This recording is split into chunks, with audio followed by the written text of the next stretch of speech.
வானத்தில் ஒரு மேக கூட்டங்களுக்கான மாநாடு நடந்துச்சான். அந்த மாநாட்டில் பேசின அந்த மேகத்தோட தலைவன் ஒரு பயங்கரமான ஒரு ஆக்ரோஷமாக பேச ஆரம்பிச்சான்.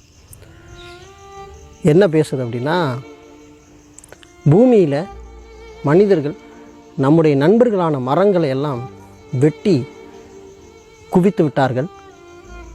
வயல்வெளியில் இருந்த பனைமரங்களை எல்லாம் பிடுங்கி வீசி விட்டார்கள். ஆறுகளிலே இருந்த மண்களை எல்லாம் அள்ளி தின்று விட்டார்கள். நாம் பூமிக்கு சென்று தங்கக்கூடிய ஏரிகள், குளங்கள், கம்மாய்கள், ஓடைகள் எல்லாவற்றையும் ஆக்கிரமித்து விட்டார்கள். குறிப்பாக நம்முடைய உறவுகளான காற்றையும் மாசுபடுத்தி விட்டார்கள். நாம் பூமிக்கு செல்லும்போது நாம் தங்குவதற்கு நம்மளுக்கு சரியான இடமில்லை. மாறாக நம்மளை வீதிகளிலே தேங்க விட்டு விடுகிறார்கள், சாக்கடையிலே கலக்க விட்டு விடுகிறார்கள். முடிவிலே உப்பு தண்ணீரோடு நம்மையும் கலக்க செய்து விடுகிறார்கள்.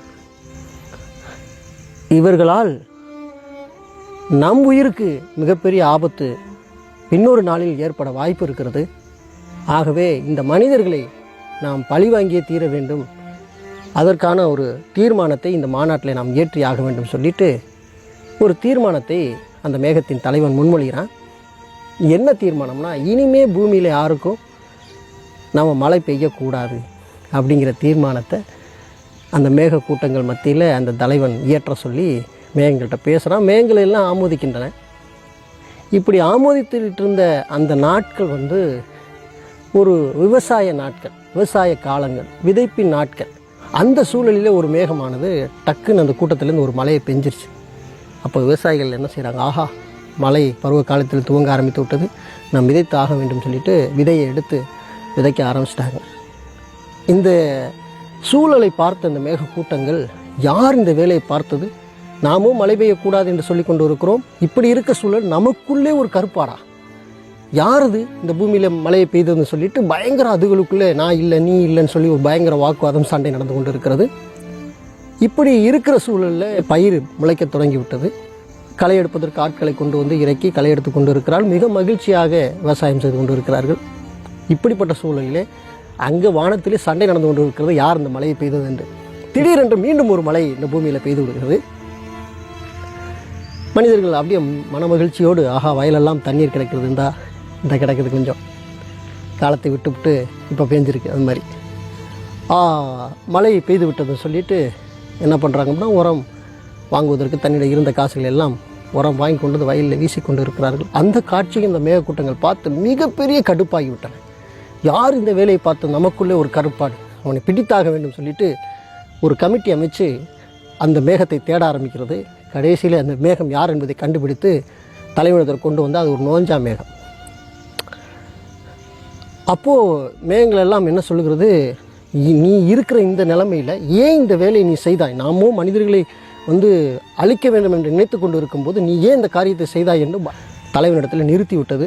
தலைவன் பார்த்து கேட்குறான், நாமெல்லாம் ஒரு தீர்மானம் போட்டு ஒரு ஒழுங்கான பாதையில் சென்று கொண்டு இருக்கும்போது நீ மட்டும் ஏன் இந்த மாதிரி வேலையை செய்து கொண்டு இருக்கிறாய், மனிதர்கள் மீது அவ்வளவு பாசமாக உனக்கு என்று பயங்கர காரசாரமாய் திட்டுகிறான்.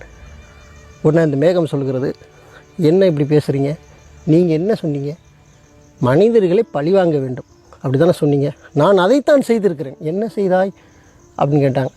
நான் விதைப்பு காலத்தில் ஒரு மழையை பெய்யலைன்னா அவன் விதை வாங்கி வச்சுருப்பானா, வச்சுருக்க மாட்டேன். மழை பெய்யாதுன்னு சொல்லி அவன் விதையை வாங்குறதுக்கு காசு செலவு பண்ணிக்க மாட்டான். இப்போ விதைச்சிட்டானா, விதைக்குன்னு சொல்லி ஒரு தொகையை செலவு பண்ணியிருக்கானா, செலவு பண்ணியிருக்கான். அதோடு விட்டுருந்தா இவங்க மிச்ச காசை வச்சுட்டு அந்த வருஷம் எப்படியா வண்டி ஓட்டிடுவாங்க. மறுபடியும் நான் ஒரு மழை பெய்தேன், உரத்தை வாங்கினேன், இருக்கிற காசெல்லாம் போட்டு வாங்கி இந்த வருஷம் விளைஞ்சிடலாம் சொல்லி அவனோட அள்ளி வீசுறதுக்கு நான் பேஞ்ச மழையினால தானே அவன் இருக்கிற காசை பூரா போட்டு உரம் வாங்கி வீசியிருக்கேன். இப்போ அவன்கிட்ட ஒன்றுமே கிடையாது, நான் இனி பேய மாட்டேன், அவ்வளோதான், முடிஞ்சு. நீங்கள் சொல்லுங்கள், இப்போ யார் நீங்கள் பழி வாங்கினீங்களா நான் பழி வாங்கினேன் அதிகமாக. உடனே மேகங்கள் எல்லாம் பயங்கர ஒரு சந்தோஷம், மகிழ்ச்சியில், ரெட்டிப்பான பழி வாங்குதலை நீ செய்து விட்டாய், மிக மகிழ்ச்சி என்று சொல்லி ஆரவரித்ததான். இந்த கதை சிரித்து கொண்டு சொல்கிறேன், ஆனால் ஒரு மிகப்பெரிய ஒரு வேதனை உள்ளடக்கம் இருக்கிறது. ராமநாதபுரம் சிவகங்கை மாவட்ட விவசாயிகளுக்கு இதுதான் நிலைமையாக இருக்கிறது. எப்படா மழை பெய்யும், எப்படா விதைப்போம், எப்படா மழை பெய்யும் புறம் போடுவோம், காலத்தை தவறி மாறி மாறி போய்கொண்டே இருக்கிறது. முன்ன ஆடி மாதம் பட்டம் விதைச்சோம், அந்த நாட்கள் நல்லா இருந்தது. அதுக்கப்புறம் கொஞ்சம் நாட்கள் போச்சு. ஆடிப்பட்டம் தவறிச்சு ஆவணி பட்டம் தவறிச்சு புரட்டாசி பட்டம் தவறிச்சு இப்போ ஐப்பசி பட்டத்துலேயும் விதைச்சி நிறைய ஊரில் இன்னும் பயிரே முளைக்காமல் கிடக்குது. நான் பார்த்தேன் இந்த பக்கம் பாசிப்பட்டினம் பக்கம்லாம் பார்த்தா மழையே இல்லை, அப்படி இருக்குது சூழல். ஸோ பட்டம் மாறிவிட்டது. காரணம் என்ன? இயற்கையை தன் தேவைக்கு மனிதன் பயன்படுத்தி கொள்ளாமல் தன்னுடைய பேராசைக்காக இயற்கையை பயன்படுத்த ஆரம்பித்தது தான் இங்கு காரணம். மார்கழியில் பெய்ய வேண்டிய பனியானது இப்போ ஐப்பசியில் பெய்து கொண்டு இருக்கிறது. பனி ஐப்பசியில் பெய்து கொண்டு இருக்கிறது. சுனாமியும் பூமி அதிர்ச்சியும் பூகம்பங்களும் ஏன் வருகிறது? இயற்கையை மனிதன் அந்த அளவுக்கு துன்புறுத்தி கொண்டு இருக்கிறான். பணத்தை சம்பாரி, 4 பேரை போல நல்லா வாழணும், அங்கே ஓடு இங்கே ஓடுன்னு பிள்ளைகளுக்கு சொல்லிக் கொடுக்குற பெற்றோர்கள் 4 மரத்தை வளரு, அடுத்த ஜென்ரேஷன் நல்லா வாழும், மழை பெய்யும். குளங்குட்டைகளை ஆக்கிரமி பண்ணாத, அது நீர் போகிற பாதையை வழிவிடு, அது போகட்டும் இப்படின்னு சொல்லி கொடுக்காம பிள்ளைகளை வளர்க்குறது. ஸோ நிறைய தவறுகள் மனித இனத்தில் இருக்கிறது. பனைமரம் என்ன செய்கிறது? வைக்காடு பனைமரத்தையெல்லாம் பிடுங்கி வீசிட்டா மனுஷன். இயற்கை மாறாமல் என்னையா செய்யும்? இயற்கை மாறுது, மாற்றியது மனிதர்கள் தான். ஸோ இந்த கதை சொன்னதுக்கு நோக்கம் என்னென்னா, இனி வரப்போகிற தலைமுறைக்காவது இந்த பூமியில் மழை பெய்ய வேண்டும் என்றால் மரம் நட வேண்டும். பெய்கிற மழையை நாம் சேமித்து பூமிக்குள்ள தள்ள வேண்டும். அதுக்கு குளம் குட்டைகள் கண்மாய்களை நாம் ஆக்கிரமிக்காமல் அதை போகிற பாதையில் வழிவிட வேண்டும். அடுத்த தலைமுறை இங்கு வாழ வேண்டும். ஸோ இதை தான் கற்றுக் கொடுக்கணும் வருங்கால இளைய தலைமுறைகளுக்கு, வருங்கால பிள்ளைகளுக்கு. ஸோ இந்த கதை வந்து காமெடியாக கூட இருந்திருக்கலாம். நிறைய பேர் பார்த்து கூட சிரிச்சிருப்பீங்க. சரிதான், நீ சொல்கிறது கரெக்ட் தான்ப்பா, நம்மளோட நிலைமை அப்படி தான் இருக்குது அப்படின்னு. உண்மை அதுதான். ஆனால் உள்ளான ஒரு வழி இருக்குது. உண்மையிலே அந்த வழியை நான் ஒரு விவசாயியாக இருந்து நான் அனுபவித்து பார்த்து உங்களுக்கு சொல்கிறேன். இயற்கையை நம் தேவைக்கு ஏற்ப பயன்படுத்துவோம், நம்முடைய பேராசைக்கு பயன்படுத்தாமல். நன்றி சொந்தங்களே.